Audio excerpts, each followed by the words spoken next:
On the morning meant to crown her with belonging, the church breathed not joy but judgment.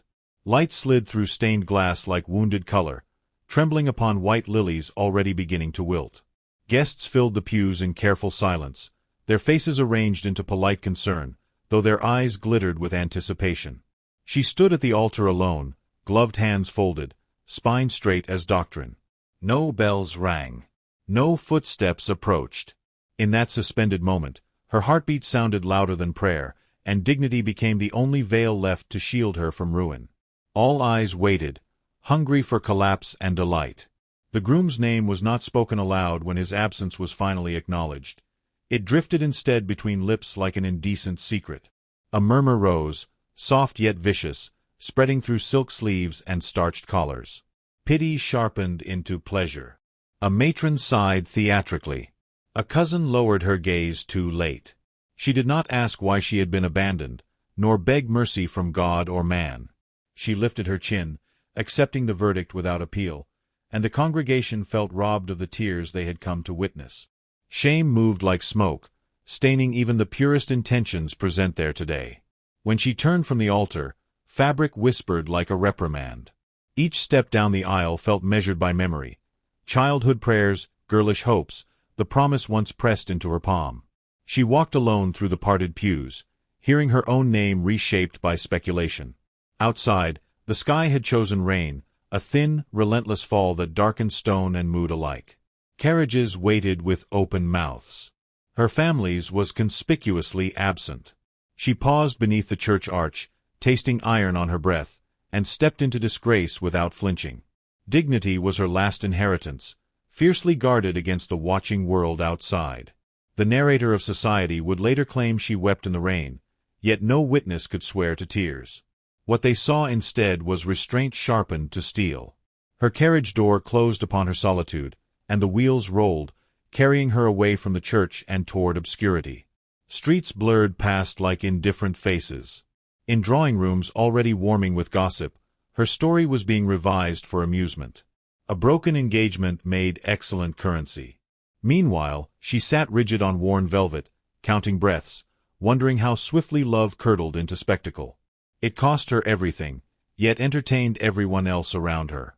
Night fell early, as though the city conspired to dim her prospects. Lamps flared, reflections shivering on wet cobblestones. When her carriage halted at the modest residence awaiting her exile, she did not immediately descend. Something held her there, a tightening awareness, as if the world had drawn breath. Hoofbeats sounded again, deliberate, unhurried. Another carriage emerged from the fog, lacquered black, bearing a crest she did not recognize. The driver dismounted without haste, approaching her door as if summoned by fate itself. In that instant, disgrace hesitated, uncertain whether it had truly claimed her or merely introduced her elsewhere. She lowered the window, rain touching her knuckles like a benediction. The man outside did not bow deeply, nor avert his gaze.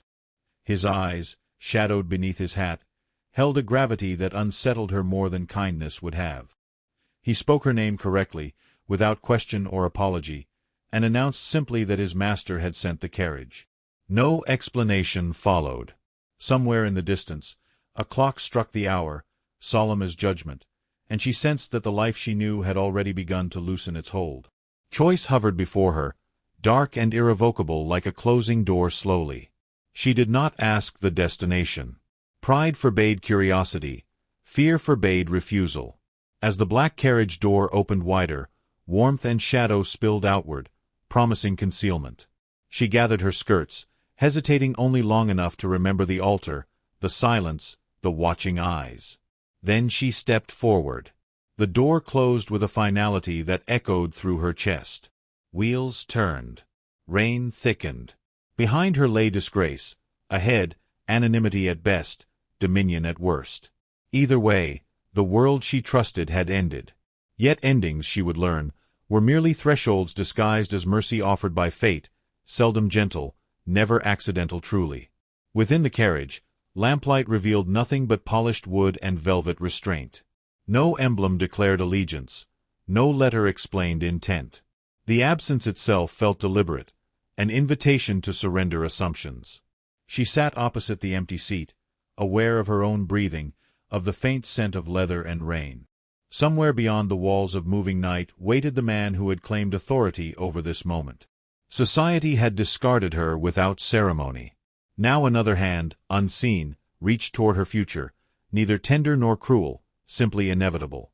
Power, she sensed, rarely announced itself before changing everything forever without permission, warning, mercy.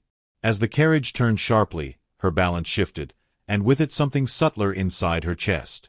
Fear remained, but it was no longer solitary.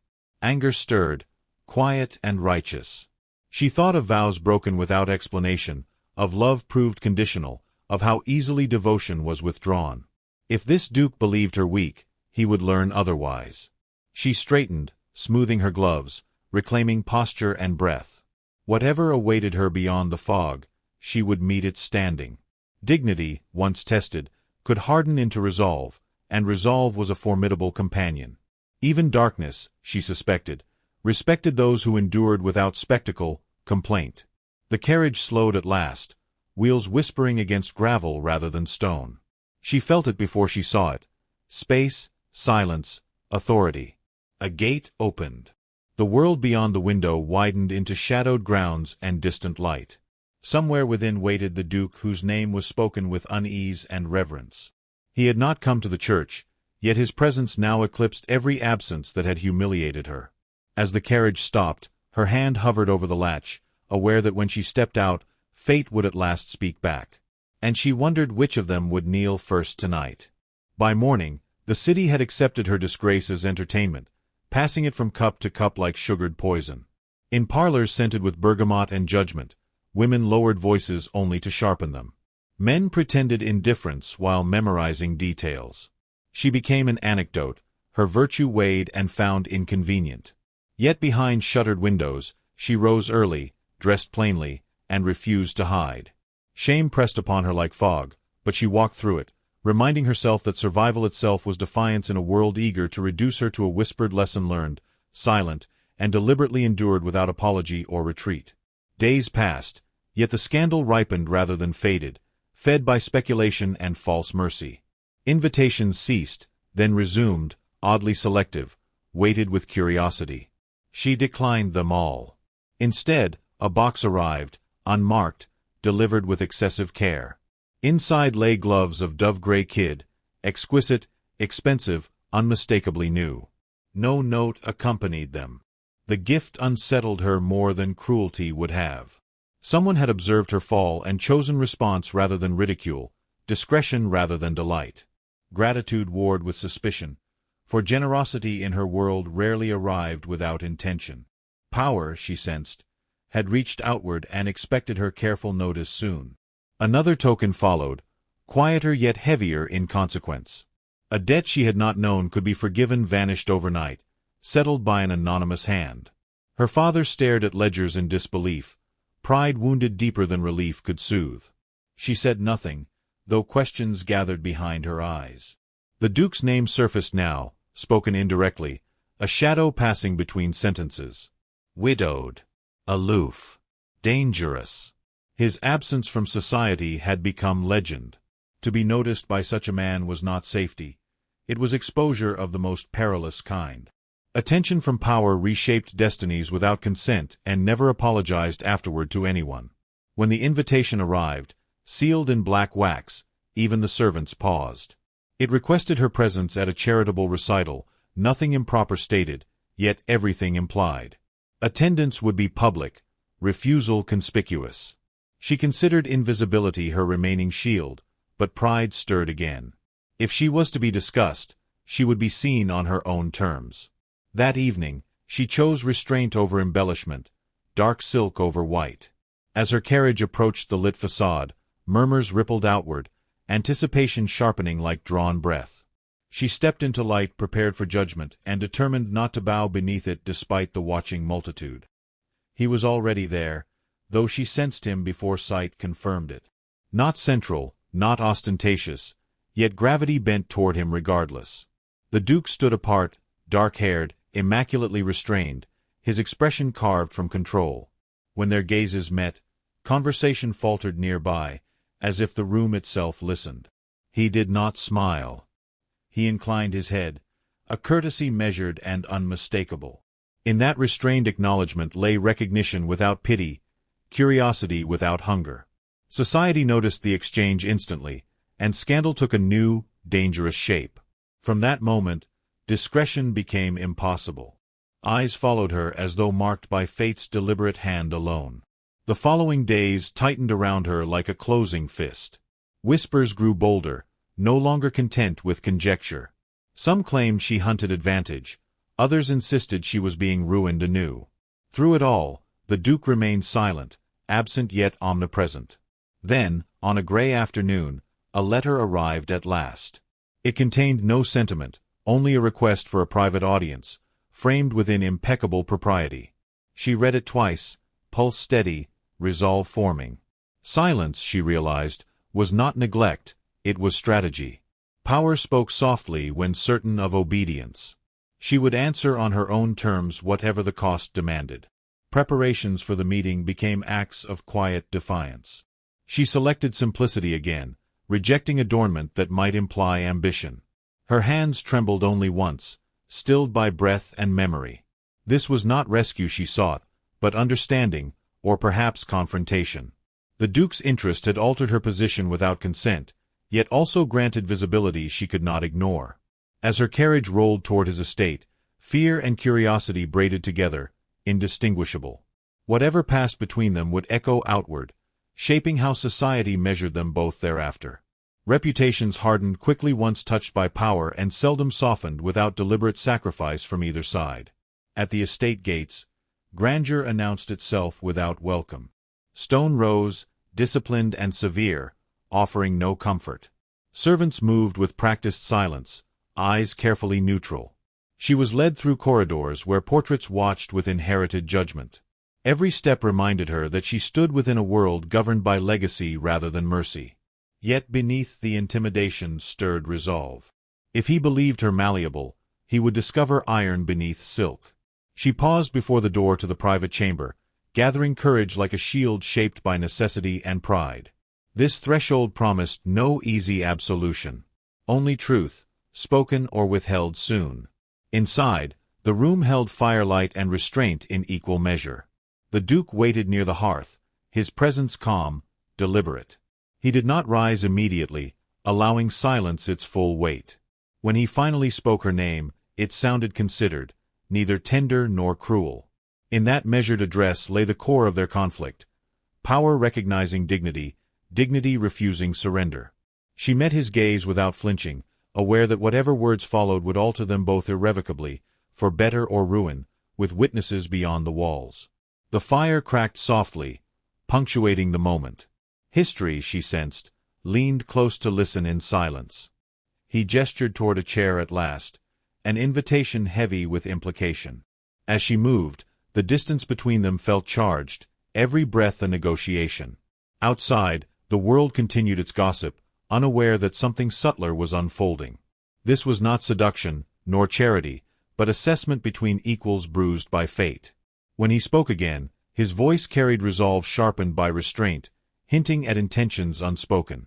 She listened, knowing acceptance or refusal would reverberate beyond her life, binding her to scandal or transformation. The choice loomed, terrible and luminous.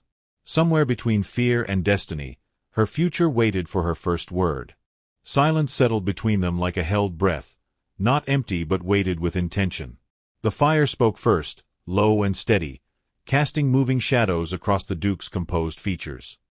He studied her as one might study a horizon before committing to the sea, with patience sharpened by caution. She remained standing, refusing the chair he had offered, her posture a quiet declaration that she would not be positioned without consent. In that refusal, something unreadable flickered in his eyes, not displeasure but recognition, as though a private expectation had been met rather than challenged outright. "You may sit," he said again, softer now, not command but courtesy, and this time she complied. The chair was placed deliberately at a distance, neither intimate nor dismissive. He took his own seat opposite her, arranging himself with controlled precision, hands loosely clasped, gaze unwavering. For a moment, neither spoke. The world outside seemed remote, muffled by stone and intention. Here, scandal held no audience, only consequence. She felt the strange relief of being unseen, paired with the sharper awareness of being truly observed at last. "You know why you are here," he began, his voice even, stripped of ornament. It was not a question. She inclined her head slightly, neither agreeing nor denying, inviting clarity rather than assumption. He continued, explaining nothing of rumors, nothing of society's appetite, but of choice. He had seen her at the recital, seen how she bore attention without courting it, how dignity did not abandon her even when stripped of protection. "I recognize endurance," he said, the words edged with something personal. "It is a language I learned early." The admission hovered, unexpected, a fracture in his careful reserve. She answered him then, her voice measured, steady despite the undercurrent of feeling. "Endurance is often mistaken for consent," she said. "I did not seek your notice, my lord, nor the weight it carries." He accepted the rebuke without protest, nodding once. "Nor did I intend to burden you," he replied. Yet silence would have been a greater cruelty. The candor unsettled her. She had prepared for manipulation, not honesty. Power cloaked in restraint was more dangerous than force, precisely because it asked rather than demanded. The Duke rose and moved closer to the fire, turning slightly away as he spoke again.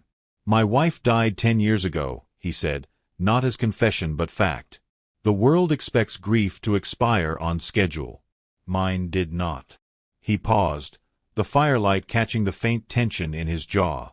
"I learned then how swiftly affection becomes obligation, how easily promises become performances. Since that time, I have lived untouched by hope." The room seemed to contract around the words. She felt their weight not as appeal but as truth offered without expectation of comfort. She listened without interruption, aware that this was no bid for sympathy. When she spoke, it was to bridge rather than soothe. "Hope," she said quietly, "is often the first casualty of betrayal." At that, he turned back toward her, the look in his eyes sharpened by recognition. For the first time, the distance between them felt deliberate rather than defensive. They were not sharing pain for intimacy, but for alignment, mapping common ground between separate ruins. The fire cracked, punctuating a shift she could not yet name but felt deeply. He returned to his seat, closer now, though still restrained by propriety. "I did not summon you to rescue you," he said, "nor to exploit your vulnerability." His gaze held hers steadily. "I summoned you because I will not allow society to decide your worth, nor mine." The words landed with force, not because of their promise, but because of their refusal to flatter. He offered partnership, not salvation. That distinction unsettled her more than gallantry ever could have. It demanded agency rather than gratitude, courage rather than surrender. She considered him then, truly, seeing not the Duke of Rumor but the man shaped by absence and discipline. "And what would such defiance require?" she asked. He did not answer immediately. Instead, he reached into the pocket of his coat and withdrew a small object, placing it between them on the table. A simple ring, unadorned, its value evident but understated. "Not yet," he said. "Only acknowledgment. That what was taken from you does not define what you may yet choose." The restraint of the gesture struck her harder than any declaration could have. Her breath caught despite herself. "You offer me visibility," she said slowly, "and with it, scrutiny without mercy." He inclined his head. "Yes." "You offer alliance," she continued, "and with it, the certainty of being misunderstood." "Also yes." She met his gaze squarely. "Then know this," she said, voice steady. "I will not be paraded as proof of your benevolence, nor shielded like a possession." A flicker of something like approval crossed his face. "Nor would I permit it," he replied simply. Silence returned, altered now, charged with something fragile and deliberate. She rose, the decision forming even as uncertainty lingered. "I will consider what you have asked," she said, reclaiming space and authority. He stood as well, not to detain her, but to honor the moment's gravity. "That is all I require," he answered. As she turned toward the door, he spoke once more, the words precise and unguarded. "If you choose me," he said, "it will be because you are seen, not because you are spared." She paused, hand on the latch, the truth of his statement settling into her bones. In that instant, she understood the danger not as threat, but as possibility. To be seen by such a man was to be altered irrevocably. She opened the door, stepping back into the corridor of watching portraits and measured silence. Behind her, the fire burned on, witness to a confession that had shifted the balance between them. Ahead lay decision, sharpened by consequence. And for the first time since the altar, she felt the future waiting, not to punish her, but to ask her name. The weeks following her departure from the Duke's house unfolded under a sky heavy with watchfulness. Society sensed movement and gathered like birds before a storm. Invitations multiplied, sharpened by insinuation, while newspapers spoke in careful euphemisms of alliances and influence. She walked through this renewed attention with deliberate calm, refusing either concealment or display. Every step she took felt measured against the question everyone whispered yet none dared ask aloud. Had she been claimed, or had she refused? The uncertainty itself became scandal, and in that tension, the Duke's silence grew thunderous. He broke it not with rumor, but with presence. At a winter assembly convened beneath chandeliers blazing like judgment, he arrived unannounced, his entrance quiet yet commanding. Conversation faltered as eyes turned. She felt his approach before she saw him, the air shifting as though acknowledging gravity. When he offered his arm, it was not as conquest but invitation, extended publicly, unmistakably. The room inhaled as one. She accepted without haste, her gloved hand resting lightly upon his sleeve, aware that in this single gesture, discretion surrendered to declaration. They crossed the floor together, measured and unhurried, the murmur swelling behind them like a rising tide. He spoke only once, pitched for her alone. "Walk as you would walk alone," he said. "I will match your pace." The words steadied her more than reassurance ever could. She lifted her chin, meeting the scrutiny with composure earned through trial.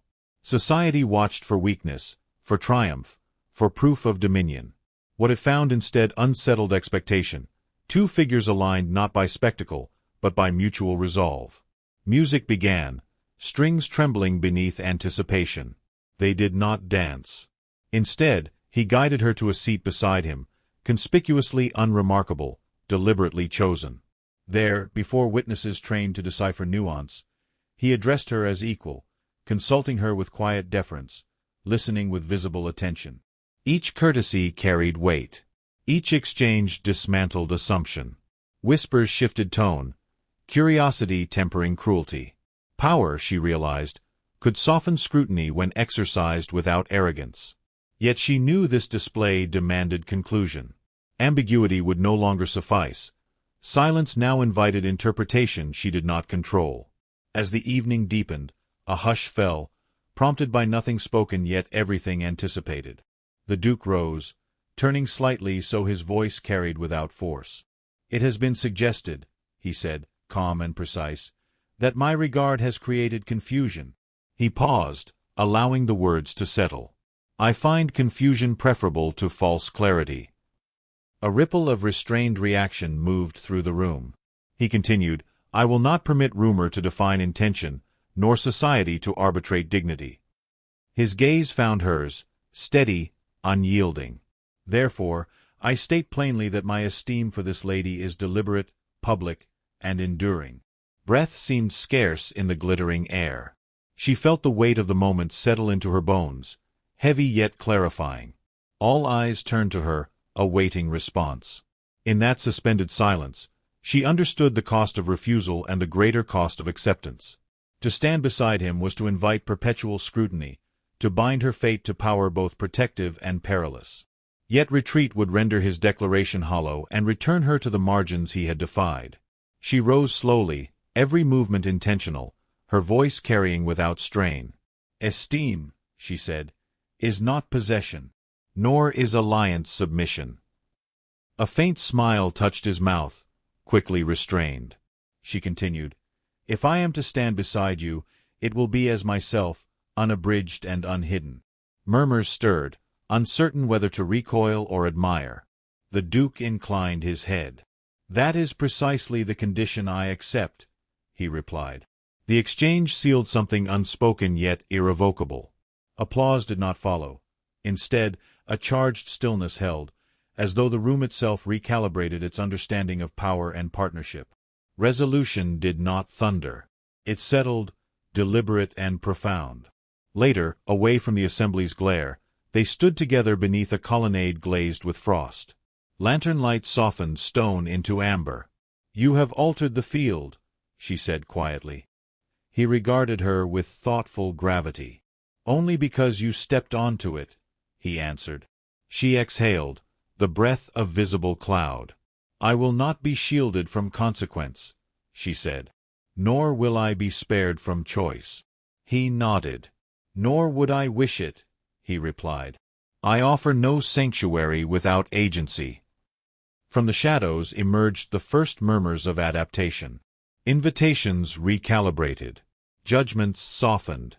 Not acceptance, but acknowledgment took root. She felt it as a subtle loosening of pressure, the world adjusting to a narrative no longer wholly its own. Yet beneath the measured progress lay a sharper truth. Declaration had invited expectation. The Duke's regard had become commitment, and commitment demanded culmination. As they parted that night, he pressed a sealed envelope into her hand, his expression unreadable. "Not a command," he said. "An invitation, when you are ready." Alone, she broke the seal beneath candlelight. Inside lay no ring, no contract, but a single line written in his precise hand. It named a date, a place, and a promise of candor without retreat. Her pulse quickened, not with fear, but recognition. Resolution had been declared publicly, yet privately the most difficult decision remained. She folded the paper carefully, aware that the path ahead required more than courage displayed. It demanded truth chosen without audience. Beyond the window, the city whispered, adjusting its stories. She stood between worlds, knowing the next step would no longer be observed, but answered. She extinguished the candle slowly, letting darkness claim the room, and considered the weight of a future not yet agreed. The Duke had spoken before witnesses, but now waited without them, a rarer courage. Outside, carriage wheels echoed, carrying other lives toward certainty. She remained still, feeling the paper's edge within her palm, aware that answering the invitation would transform regard into irrevocable vow. Tomorrow would demand her voice again. Tonight demanded only resolve, and resolve, she learned, was the most demanding companion of all. It would not be granted twice. Again.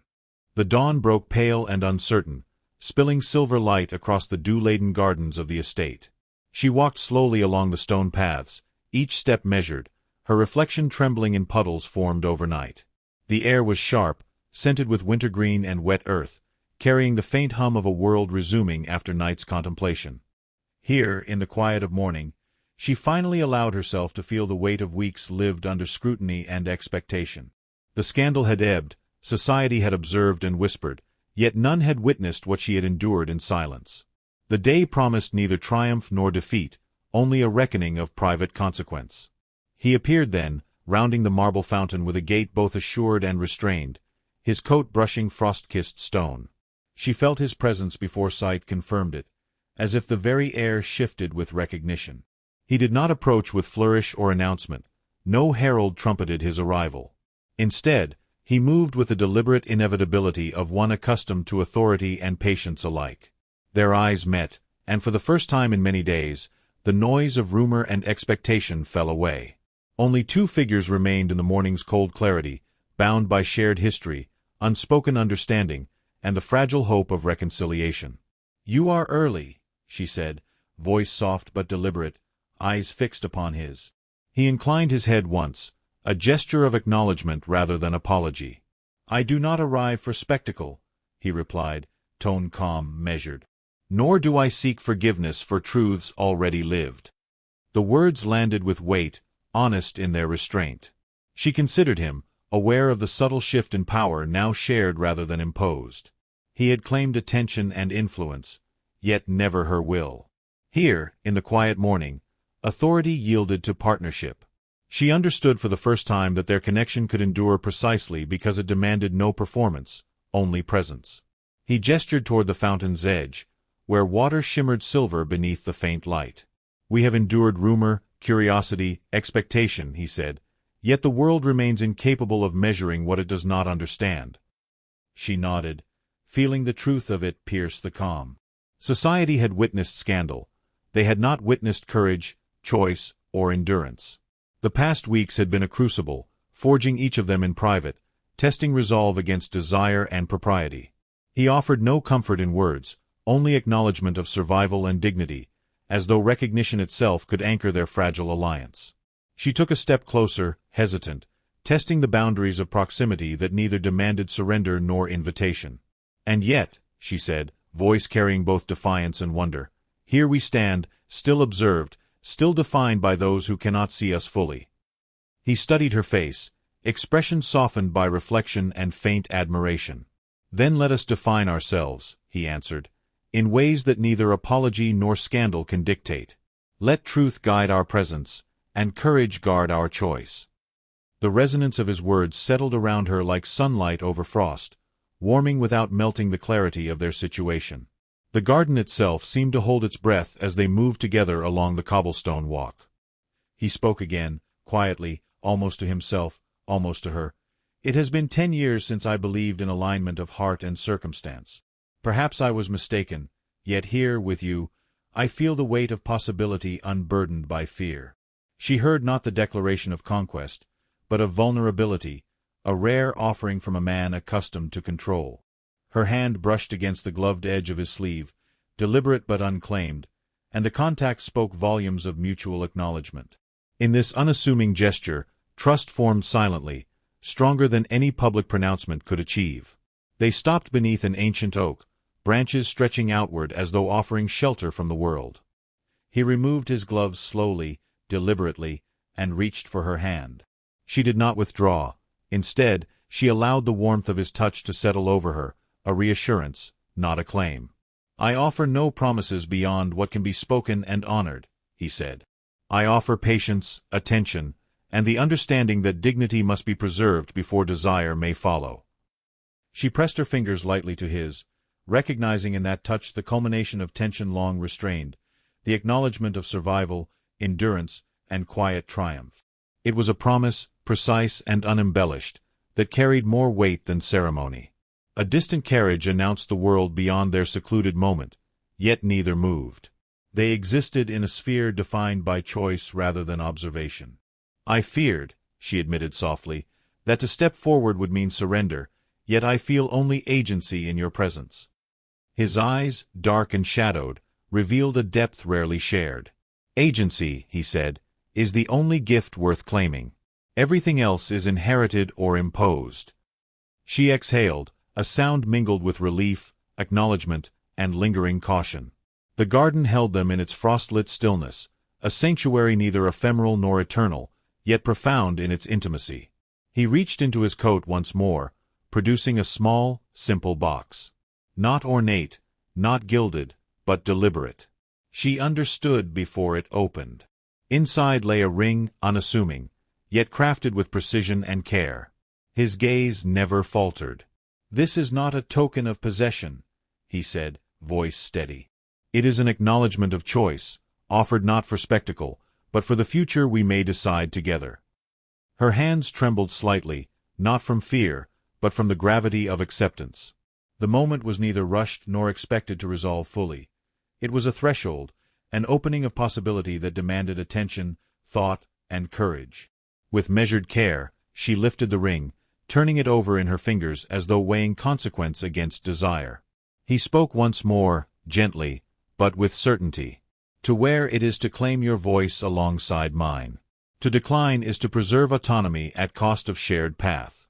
Either is acceptable. Neither will be regretted." The clarity of his statement left no room for misinterpretation.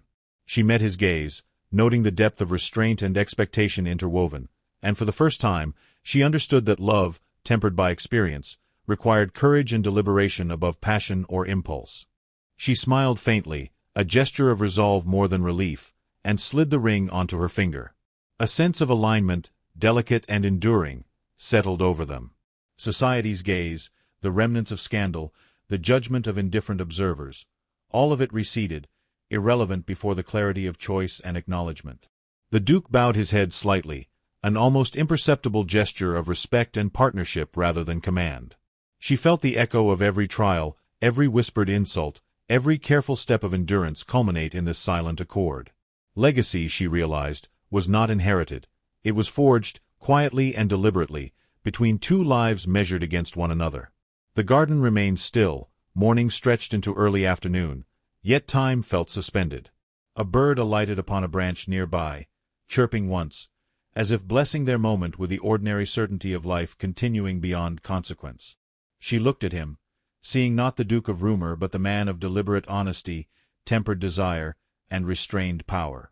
"We have survived," she said softly, "and now we may proceed, unburdened yet aware." He nodded, hand still holding hers lightly, a shared acknowledgment of history, choice, and possibility.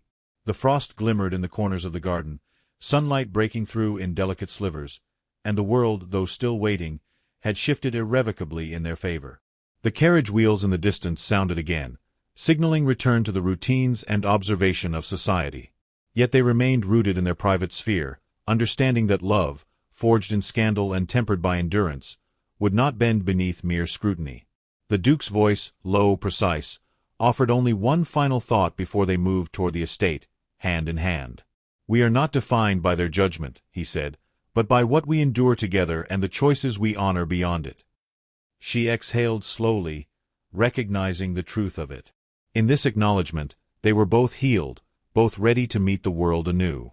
And yet, the soft rustle of leaves hinted that fate, ever watchful, had not finished shaping what would come next.